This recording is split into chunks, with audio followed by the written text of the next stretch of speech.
context. So the context is a book which someone has written, and we get to play the song in front of that person. So immediately, as Poppy was saying earlier, that's a really intense kind of, you know, someone wants to listen to the song, which, you know, when you've been in bands writing songs for yourself and performing, you know, we all know how frustrating it can be when no one's listening, or, you know, you have all these awful gigs. But for us, this has been a bit of a revelation in that, you know, we're playing somewhere where the song is immediately relevant, and so there's a really, you know, everyone's listening, which is extraordinary.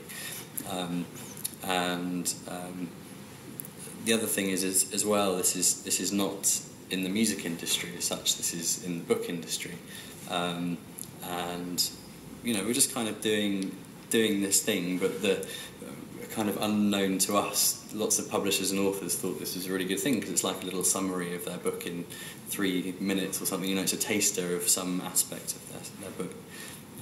So in terms of like trying to make it feasible for us, because ultimately all of us would like to continue doing this, and but you know, there's the big thing of like, how do you make money doing this? And actually finding this really, really specific little niche, which this is, has actually made it so much easier for us in terms of actually earning money, which has been really amazing. Whereas, you know, in my band before, we were all about like, everyone should like us, you know, this is music for the masses, and then no one would come to gigs. Like, you know, it's too generic, it's trying to please too many people, and actually it's been a revelation to make something for yourself, and actually with this very specific context. That, and you know, being niche isn't a problem. In fact, it's a really good thing. And having something like we can sell the concept of the Bookshop Band to people in a sentence, and they don't have to listen to the music necessarily. It's like, oh, a band that writes songs about books, and the response is normally, oh, that sounds really interesting. Whereas when I try and talk about my other band, it's like, yeah, I'm in a band, it's sort of acoustic, and yeah, okay, yeah. And it was really hard to get people to come and listen. And so that's another little facet to this project that we kind of stumbled on by accident. It also really helps that we quite quickly recorded. We recorded the first season CD quite quickly, and then the next 3 we recorded quite quickly after that. So we've already got a box set to sell. So in terms of making money, and Ben's done all the artwork and kind of put it all together quite cheaply.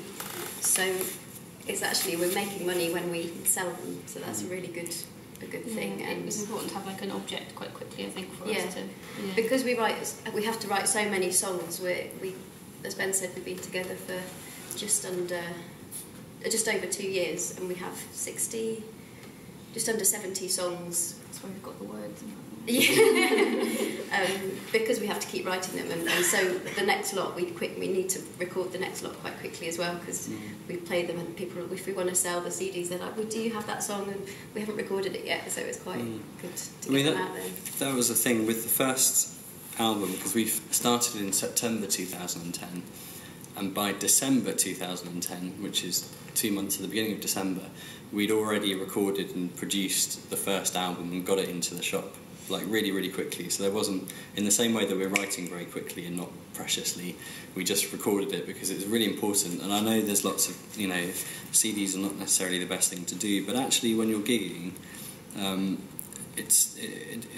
you know, making a really nice object and having it there for people to buy, it kind of, when you're getting most of your money from gigging, then it's really good to have a really nice physical object. And I'm sure we're trying to figure it out for downloads, like having a physical object that you can sell to someone because they like it and it's got the download on it, but it's really problematic.